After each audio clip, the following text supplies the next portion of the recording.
A United States Congress member has been in the news recently because of her comments about UFOs on the Joe Rogan Experience, and she even got into a little squabble with the UFO celebrity Luis Elizondo on social media. What would the UFO community be without a little high school drama? Is it UFO or UAP? The government's confusing me. The experts make it complicated. Lack of answers has me jaded. UFO, I don't know. UAP, yeah, I guess so. Searching for answers, where to begin.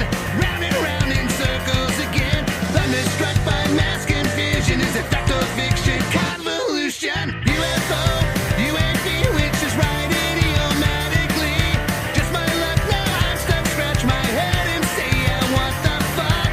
UFO or UAP, it's all so confusing to me. Beyond frustrated, damn my luck.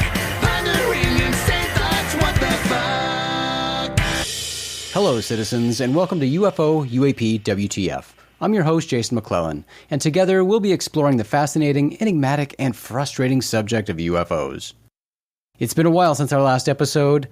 Like so many times before, life has been crazy busy, so I just haven't had the available time or mental capacity to allocate to putting out episodes of this show.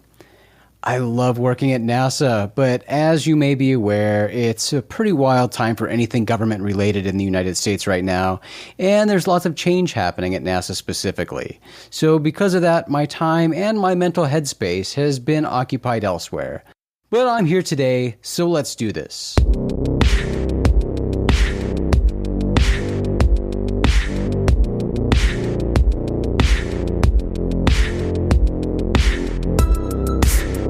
One of the UFO-related stories that continues to generate headlines is related to U.S. Representative Anna Paulina Luna. She is no stranger to the UFO topic. She's participated in recent congressional UFO hearings, and she even heads up a congressional task force on the declassification of federal secrets, a group formed in an effort to force the release of documents related to a variety of conspiracy-steeped topics, like Kennedy assassinations, COVID-19 origins, Epstein files, and UFOs. Representative Luna was a guest on the popular Joe Rogan Experience podcast on Wednesday, August 13th. During the interview, she stated that she and some of her colleagues believe that very commonly stated belief that some UFOs appear to demonstrate abilities beyond our current understanding of physics. When Rogan presses her on this claim, she doesn't really provide any clarity. So when you say that it operates outside our understanding of physics, what specifically are you saying? Like what happened? To I guess break it down in simple terms is that I think that some of the tech that exists, that whatever these things have, these energy things have. Things? What do you mean? Well, they call them interdimensional beings. I think that they can actually operate through the time spaces that we currently have. And that's not something that I came up with on my own. That's based on stuff that we've seen. That's based on information that we've been told. And then also, too, I think that there's this historical aspect of, this gets into the deeper theories and concepts of religion and I think the history that we currently know. And that kind of spins off into another topic of, you have the modern day Bible. You have this aspect of Bibles books of the Bible that have been removed that explain and kind of touch on these topics. And I think that we're in a time and age where you have such a vast amount of information that we have access to via social media, via your cell phone, via the internet. And so it's really changing the way that we understand, the origins of life and the spiritual reality that we know. Luna proceeded to paint the picture that so many do, and that is that the opinions she's formed and that drive her exploration of the UFO topic are driven by unverified claims of important-sounding people, by religious beliefs, and by good old UFO lore. When you say interdimensional beings, that they know that these are interdimensional beings, how do they know that? Based on testimony, would be based on witnesses that have come forward, but what I can tell So you the is witnesses just were told that they were interdimensional? that they've seen things. And what I can tell you without getting into classified conversations is that there have been incidences that I believe where very credible people have reported that there have been movement outside of time and space. That's very vague. Yeah. So, look. Unfortunately. Yeah. Look. Later in the interview, Representative Luna stated that it's been frustrating trying to get alleged UFO whistleblowers to provide evidence to back up their claims because when it comes time to meet with them in a SCIF, a sensitive compartmentalized information facility, they fail to show up.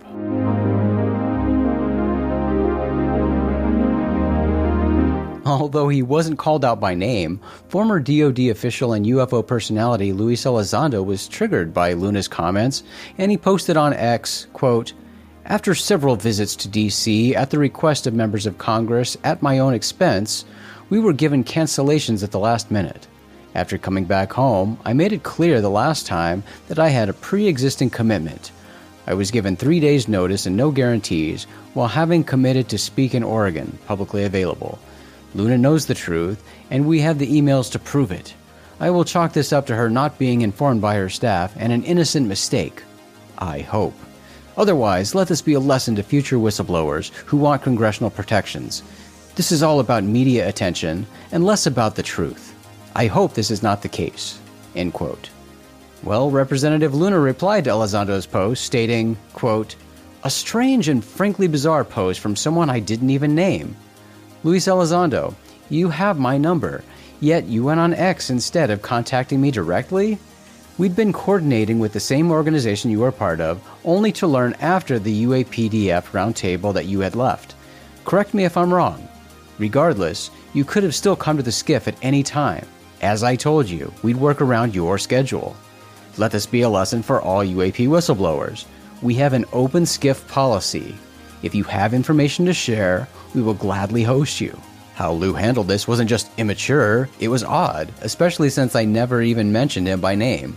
The fact is, he never returned despite our willingness to host him.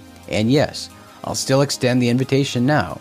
If you have anything, come in and brief us. We will get the SCIF.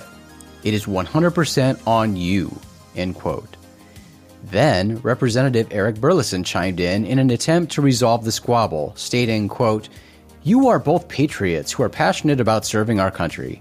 I take the blame for this because the problem we are facing is that we are trying to align the stars and have everyone be in the SCIF briefing at the same time, which is clearly much more difficult than I thought, especially considering that it is on the whistleblower's dime, and many of them legitimately have service-related health issues to varying degrees.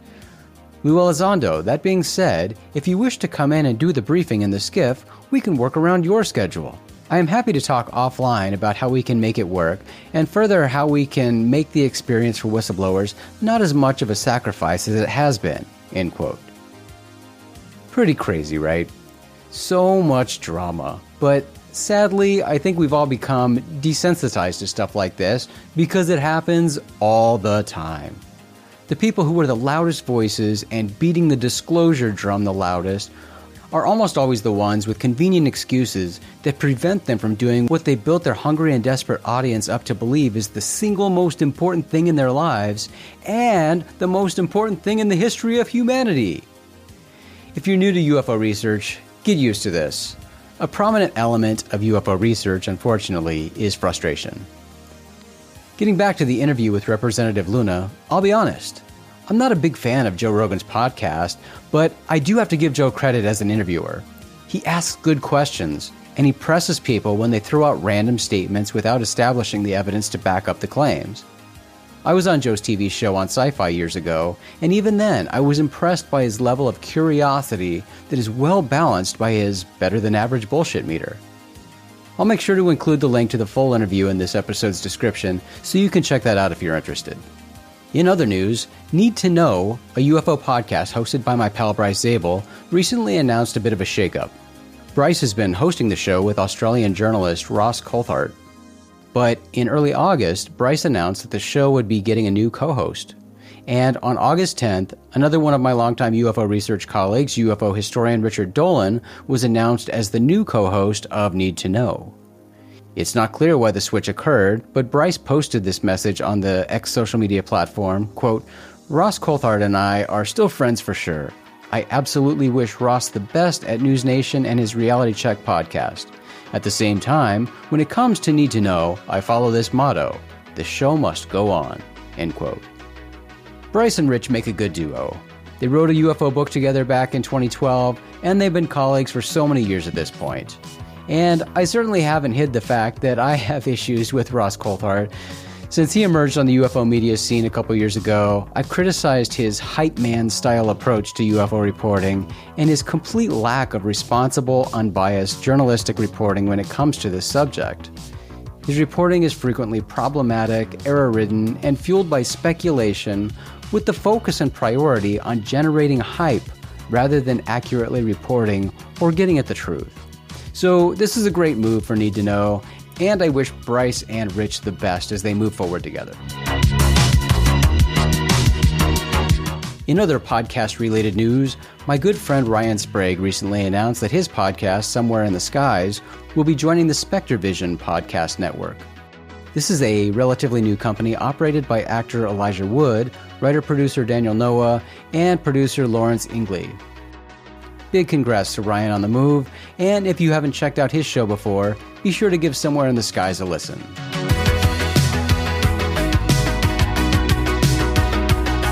If by chance you'll be in the Michigan area, September 26th and 27th, the Michigan UFO Contact Conference is taking place in Houghton Lake, Michigan at the Lakeside Resort and Conference Center.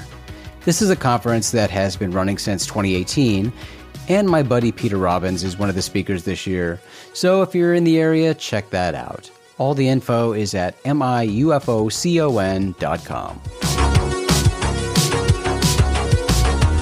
But that, my friends, concludes our episode for today. As you pursue your UFO research, do what works for you, but consider my 5 recommendations to guide your UFO research quest. Always treat the UFO subject with a cautious and responsible skepticism it deserves. Question everything. Have the courage to form your own opinions. Keep truth as the focus of your quest, even if the truth conflicts with your opinions, and be open to modifying those opinions as you consider new information. And finally, don't be a dick. If you're interested in keeping up to date with what's happening in the world of UFOs, check out our free weekly newsletter that covers the latest UFO-related news, research, events, and more. You can subscribe at UFO-UAP-WTF.com. I'm Jason McClellan. Thanks for hanging out today. Join me again next time as we try to figure out together what the fuck is up with these UFOs. UFO